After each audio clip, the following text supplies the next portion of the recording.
E aí, meus amores, como vocês estão? Tô com saudades, viu? Tô aqui tentando me adaptar a essa nova realidade. Espero que vocês consigam acompanhar ao longo do processo, né? O que está faltando para a gente concluir essa primeira etapa.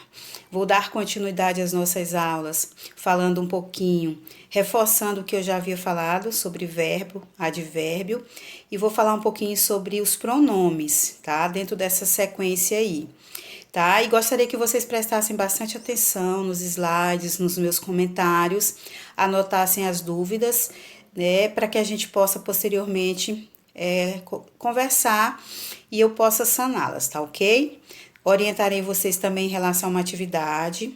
Elaborei uma atividade com 15 questões, para que vocês me entreguem no máximo até sexta-feira. São todas questões objetivas envolvendo esses aspectos. Coloquei questões relacionadas às classes gramaticais que a gente já estudou até agora, ok?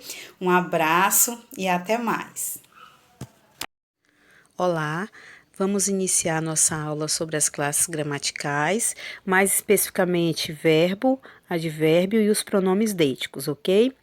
Sobre o verbo, a gente vê logo aí no primeiro slide a definição de verbo como uma palavra variável que exprime um acontecimento representado no tempo.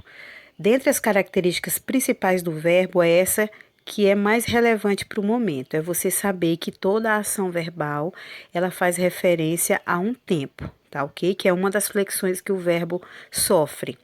O verbo, além de representar ação, fenômeno da natureza, estado, mudança de estado, ele tem uma significação muito grande porque é o centro do sintagma verbal. O que significa isso?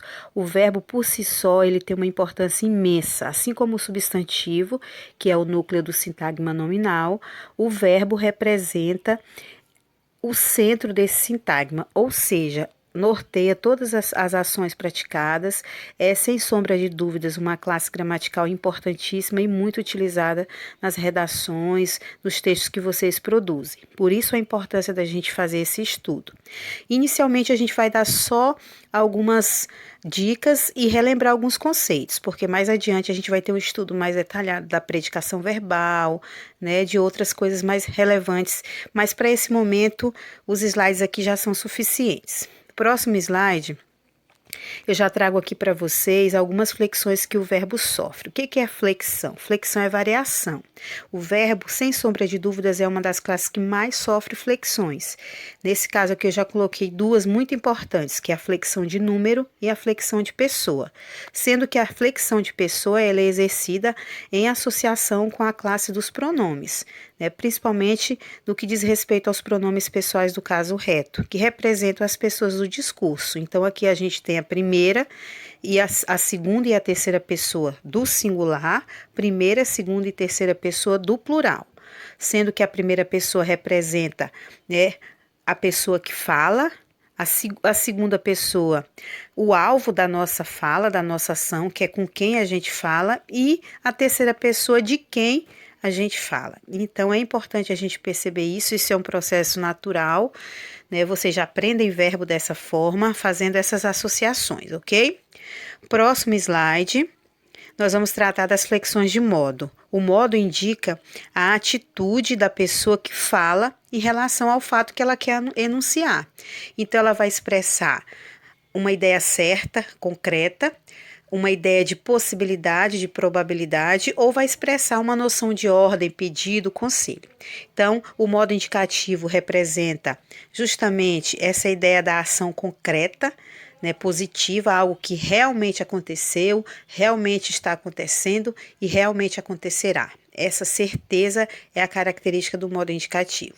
O modo imperativo exprime essa noção de ordem, de conselho, e o modo subjuntivo é a que trabalha em cima da ideia de probabilidade, de incerteza, ok? Essas são mais outras flexões que o verbo sofre. Próximo slide, a gente vai ver o que é mais relevante, como eu falei há pouco, para esse momento, que são as flexões do tempo, relacionada ao tempo, ok? Que indica o momento em que se dá o fato expresso pelo verbo. Por que é importante a gente estudar o tempo especificamente? Para que vocês definam dentro da redação de vocês esse tempo. Não há necessidade, nem é não é adequado que você saia misturando os tempos verbais. Então, tenham todas essas noções. Presente, né, que em tese significa o fato ocorrendo no momento da fala. O passado, também conhecido como pretérito, que indica o fato acontecendo antes do momento da fala. E o futuro, né, que indica o fato nessa noção de acontecimento posterior ao momento da fala. Então, são as 3 flexões que a gente pode imaginar aí para o tempo, para que vocês consigam relembrar esses conceitos, ok? Próximo slide. Eu trouxe para vocês aí as conjugações verbais, que é importante que vocês reconheçam, porque quando a gente estuda as formas nominais, a gente aprende, por exemplo, que o modo infinitivo é aquele que representa o verbo antes de ser conjugado, e como eu sei disso? Pelas terminações. Então, as conjugações na língua portuguesa são 3, né? A primeira, que representa os verbos terminados em AR, a segunda, que representa os verbos terminados em ER, e a terceira, que representam os verbos terminados em IR. Nós temos aí o grupo dos verbos terminados em OR, como o verbo pôr, compor, decompor, supor, que são verbos pertencentes à segunda conjugação. Vocês lembram muito bem por quê? Porque como a língua sofre muitas transformações, essa foi uma, né? Esses verbos antigamente eram escritos poer, recompoer, decompoer. Com o passar do tempo, o E deixou de ser pronunciado. Então, eles pertencem à segunda conjugação, ok? Próximo slide. A gente tem aí uma classificação bem rápida do verbo, porque a gente vai ver isso mais adiante, mas é interessante você entender que além de ter todas as definições que são repassadas, o verbo é classificado como regular, né? Que é aquele que mantém um paradigma, ou seja, em todas as conjugações eu consigo perceber imediatamente o radical. Um ótimo exemplo é o verbo cantar, por exemplo. Você pode conjugar o verbo cantar em todos os tempos, de todos os modos, que é aquela parte que vai até a letra T, ela vai se repetir em todas as conjugações. Então, eu canto, eu cantarei, se eu cantasse. Então, significa que é um verbo regular. Já o verbo irregular é justamente o contrário, é aquele que não segue um modelo de conjugação. E você percebe isso ao iniciar essa conjugação. Um ótimo exemplo, o verbo fazer.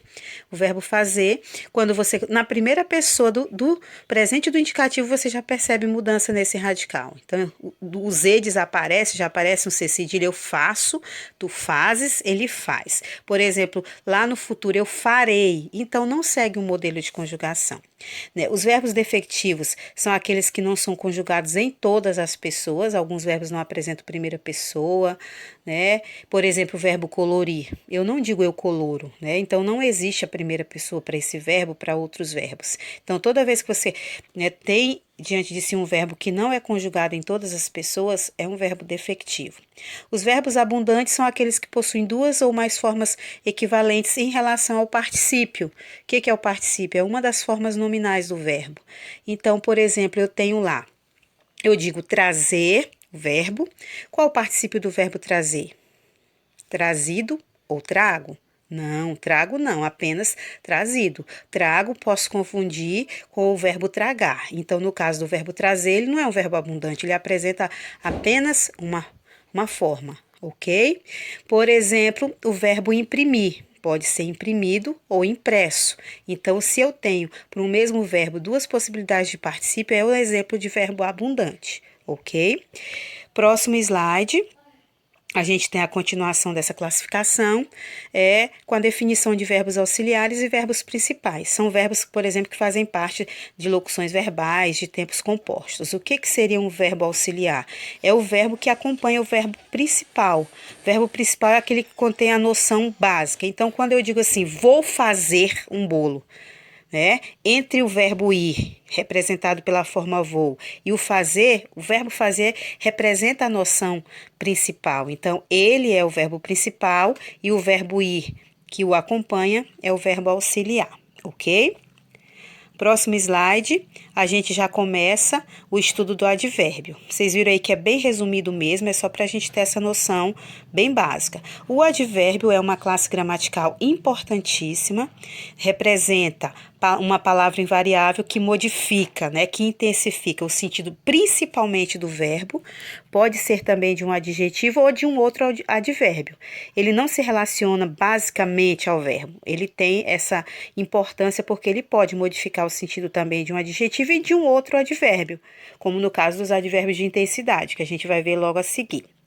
Próximo slide, a gente tem aqui alguns exemplos. Por exemplo, esta criança come lindamente. O que seria esse lindamente? Está destacando aí o modo como essa criança come. Come é o verbo representando a ação por ela praticada, e a palavra lindamente vem reforçar essa ideia, indicando uma noção de modo, como essa criança come. Tá? Então, aqui eu tenho o advérbio modificando o sentido de um verbo. No segundo exemplo, eu já tenho um advérbio modificando o sentido de um adjetivo. O cavalo é um animal muito veloz. Eu poderia ter colocado simplesmente o cavalo é um animal veloz. Quando eu coloco esse muito, eu destaco essa noção do adjetivo veloz, é outra função do advérbio. E por fim, eu tenho aí um exemplo em que um advérbio modifica o sentido de outro advérbio. Esta aluna porta-se muito bem. O muito de intensidade reforçando um advérbio de modo aí. Tá ok? Então, o advérbio tem uma importância imensa, porque ele não se refere unicamente ao verbo. Ele pode modificar também um adjetivo e um advérbio também, ok? Próximo slide, a gente tem aí mais algumas definições, né? Os advérbios são, ao contrário do verbo, que é muito variável, que sofre várias flexões, os advérbios não, tá? Eles são invariáveis, têm sempre a mesma forma, podem ficar em vários lugares dentro de uma frase, de uma oração, no início, no meio. Então, por exemplo, inesperadamente o polícia apareceu. O polícia apareceu inesperadamente. O polícia inesperadamente apareceu. É lógico que quando eu faço essas alterações de local, eu tenho que tomar muito cuidado com a questão da pontuação. Tudo bem? Próximo slide. Aí a gente tem outro conceito relacionado ao advérbio, que são as locuções adverbiais. Os advérbios muitas vezes são substituídos por locuções adverbiais. O que é uma locução? Né? Toda formação que apresenta mais de uma palavra com um único sentido. Nós temos locuções verbais, adverbiais, adjetivas, conjuntivas, prepositivas. Então, por exemplo, quando eu digo assim, um advérbio de afirmação, certamente eu irei. Quando eu digo com certeza eu irei, tem o mesmo sentido certamente, só que certamente é uma única palavra, é advérbio. Com certeza, como é mais de uma palavra, é uma locução adverbial, mas tem o mesmo sentido que é de afirmação, ok? Muito simples, tá bom? Vamos lá. A gente continua o próximo slide aqui. Só a título mesmo de exemplificação, algumas classificações do advérbio para vocês relembrarem, né? Relacionadas às circunstâncias que ele exerce, né? Essas modificações que ele exerce em relação ao verbo, substantivo, ao próprio advérbio, são chamados de circunstâncias. Então, são várias. Eu coloquei aqui algumas, como afirmação, né? Como dúvida, várias palavras que vocês já usam. Nesse próximo slide, eu trouxe aqui intensidade e lugar, né? O lugar, podem observar, vocês utilizam muito intensidade quando você quer reforçar uma ideia. No próximo slide, eu trouxe aqui de modo, né? De negação, de tempo, né? Então, o modo como alguma coisa aconteceu, depressa, devagar, geralmente é uma característica bem interessante. A maior parte dos advérbios de modo, eles terminam em mente. Então, calmamente, vagarosamente, tristemente. Então, é muito comum os advérbios de modo terem essa terminação, ok? Os advérbios de negação, os advérbios de tempo, né? Que representa essa noção de quando uma coisa aconteceu. Tá ok? Próximo slide, a gente já começa aí o estudo da nossa última classe gramatical de hoje, para a gente reforçar, que é o pronome. E aí, nesse slide, eu já coloquei aí pronomes pessoais, pronomes possessivos. A gente não vai estudar todos agora, porque na sequência do material de vocês vai falar especificamente dos pronomes deíticos. O que são pronomes deíticos? São pronomes que exercem, né, que se referem às noções de pessoa, às noções de tempo e as noções de espaço, que são chamados de elementos de referenciação. tá ok? Mas antes da gente falar basicamente quais são esses pronomes, a gente tem que relembrar agora, nesse slide, as funções do pronome, ok? O pronome ele tem funções bem específicas na língua portuguesa. A principal delas é a função de substituir um nome, substituir principalmente o substantivo, e aí ele recebe uma outra denominação, que é a de pronome substantivo. Ele pode exercer a função de adjetivo quando ele acompanha um substantivo e pode indicar a pessoa do discurso, que é o que eu falei anteriormente, aquela relação direta com a ação verbal. Tudo bem? Então, nesse exemplo, onde você estaria se não fosse eu? Então, o você e o eu aí, né? Ninguém me valoriza nesta casa. O nesta aí, né? A junção da preposição em mais o pronome demonstrativo esta, acompanhando o substantivo casa. Então, nesse exemplo, eu tenho um caso de pronome acompanhando um substantivo. Tudo bem? Próximo slide. A gente vai ver já os primeiros pronomes deíticos, que são os pronomes substantivos pessoais. Por que substantivos pessoais? Substantivos porque eles exercem o papel de substituir um nome.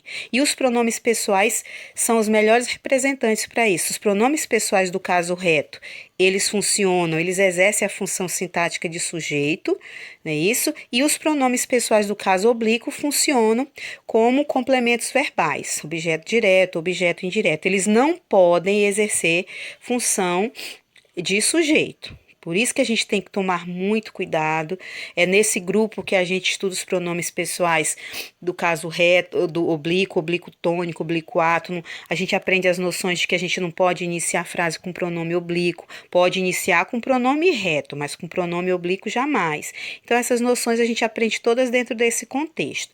E por que que o pronome pessoal é considerado um pronome deítico? Justamente porque estabelece essa noção de pessoa, indica as pessoas do discurso, ok?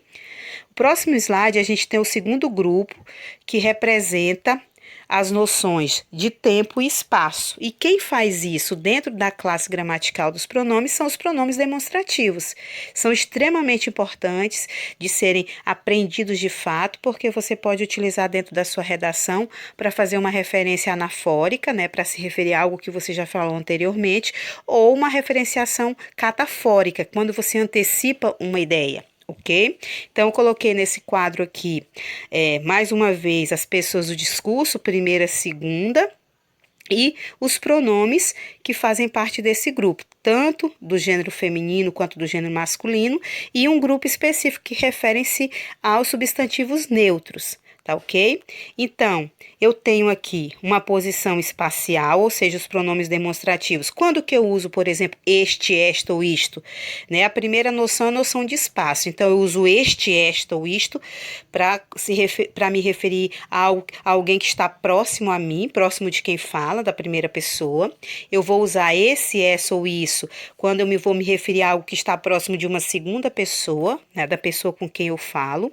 E eu vou usar aquele, aquela, aquilo para fazer uma referenciação mais distante, de alguém que está distante das duas primeiras pessoas do discurso. Essa é uma relação, é uma noção espacial, é uma noção bem interessante, tá? Os pronomes demonstrativos, por serem deíticos, eles podem também fazer essa referenciação temporal.